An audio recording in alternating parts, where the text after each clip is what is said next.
said, I think Saddam, but we'll give it president. We'll do that later. But, but there's a larger thing out there. No doubt, no doubt. Well, Mr. Prime Minister, it's great to see you. It was a pleasure to see you last night in the White House as well. It is the truth that we have no greater ally in the state of Israel. We're honored to stand alongside you, stare down many of the same threats that you do. And under President Trump's leadership, just like you, we are totally committed to achieving peace through strength, through standing with Israel on our side, putting America first, and never backing down from anything. That it has been and will continue to be an unbreakable bond between our countries. As you know, I've had a chance to visit Israel 8 or 9 times, spent time with you at the Western Wall, watched the IDF in action, visited terror tunnels, understand the proximity, whether it's the Golan Heights or Hezbollah or the Gaza Strip, the threat that Israeli citizens have been under. And it always struck me the sense of purpose that permeates the state of Israel, living under an existential threat. And I've always had a great deal of respect for the response that country has had. And now destroying Hamas's capabilities in Gaza, Hezbollah's capabilities in the north, damaging the Houthi infrastructure in Yemen, and things that are of great importance to America. Those are all of great importance to us. But in September of 2024, killing the man responsible for the 1983 bombing of the Marine Corps compound in Beirut, killing 241 Americans. You have a long memory. We have a long memory. And may our relationship continue to endure. We're going to continue to grow our defense industrial base. We've supplied munitions that were previously not supplied, that are useful in eradicating radical enemies, and we are committed to continuing to do so. So I hope you've noticed here at the Defense Department under President Trump, we are laser focused on reviving the warrior ethos, on rebuilding America's military, and reestablishing deterrence, which is something you, Prime Minister, have done in your neighborhood in impressive, aggressive, and important ways. So it's an honor to welcome you to the Pentagon on behalf of the Department of Defense. Thank you for spending the afternoon with us, sir. Well, thank you, Mr. Secretary Pete. You've been a great and stalwart friend of Israel. And we see President Trump and the team that he's put together as extraordinary friends, extraordinary patriots of America, and therefore also champions of the American-Israel alliance.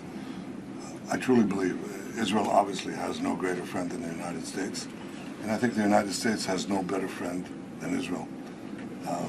It's an ally that perhaps is different from many of your allies because we have no compunction about fighting our enemies by ourselves. We're willing to shoulder the burden of our defense, but by confronting the forces of radicalism and terror and the forces that are anti-American at their core. They call you the great Satan, and they call us the small Satan. We just stand in their way, but you are their great enemy. By confronting these various enemies, we're not only defeating those who wish to attack us, but those who wish to attack you as well. And therefore, our victory is your victory.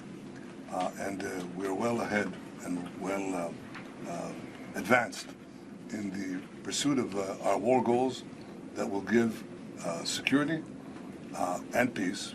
And that's the only way you get it in our region and perhaps in many other regions. The only way you get peace and an enduring peace is by being very, very strong. And with our alliance, with your support, including the decision you just mentioned of supplying Israel the much-needed tools for our defense, we are a lot stronger than we've ever been. I thank you for this warm reception. It's good to see you again, and I look forward to our discussions away from the camera. Good to see you, sir. Welcome to the Pentagon. And we look forward to the discussion as well. You're working about American involvement in Gaza, considering your views and worldview.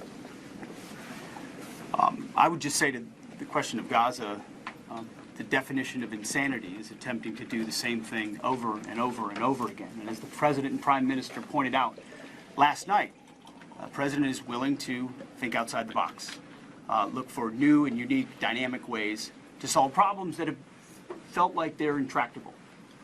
So we look forward to more conversations about that, creative solutions to that. And as the man tasked with leading the Defense Department here, we're prepared to look at all options as we've said before. Mr.